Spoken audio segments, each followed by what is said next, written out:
কচুয়ায় মরহুম আফজাজুল হক চেয়ারম্যান ফাউন্ডেশনের আয়োজনে মেধাবৃত্তি পরীক্ষা অনুষ্ঠিত। মোহাম্মদ মাসুদ রানা, কচুয়া। চাঁদপুরের কচুয়ায় সারা জাগানোর সর্ববৃহৎ বৃত্তি প্রকল্প মরহুম আফজাজুল হক চেয়ারম্যান ফাউন্ডেশনের উদ্যোগে মেধাবৃত্তি পরীক্ষা অনুষ্ঠিত হয়েছে।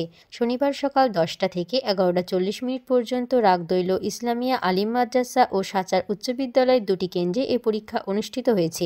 এতে 2 কেন্দ্রে পরীক্ষার হল পরিদর্শন করেন ফাউন্ডেশনের প্রতিষ্ঠাতা চেয়ারম্যান ডাক্তার আরিফুল ইসলাম। 2টি কেন্দ্রে চতুর্থ শ্রেণী থেকে দশম শ্রেণীর মোট 675 জন পরীক্ষার্থী মেধাবৃত্তি পরীক্ষায় অংশগ্রহণ করেন।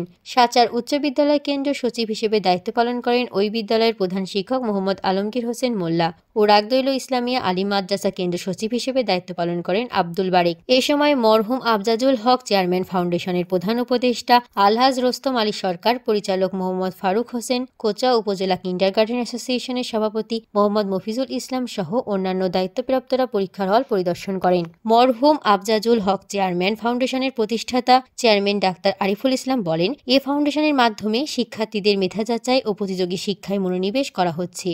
সমাজে অনেক শিক্ষার্থীরা আর্থিক সংকটের কারণে পড়াশোনা করতে পারে না। এই ফাউন্ডেশনের মাধ্যমে গরিব, অসহায় ও সুবিধাবঞ্চিত শিক্ষার্থীদের সহায়তা করে থাকে। ভবিষ্যতেও এমন মহতী উদ্যোগ কার্যক্রম অব্যাহত থাকবে। এজন্য সকলের সার্বিক সহযোগিতা ও বৃদ্ধি পরামর্শ কামনা করছেন তিনি।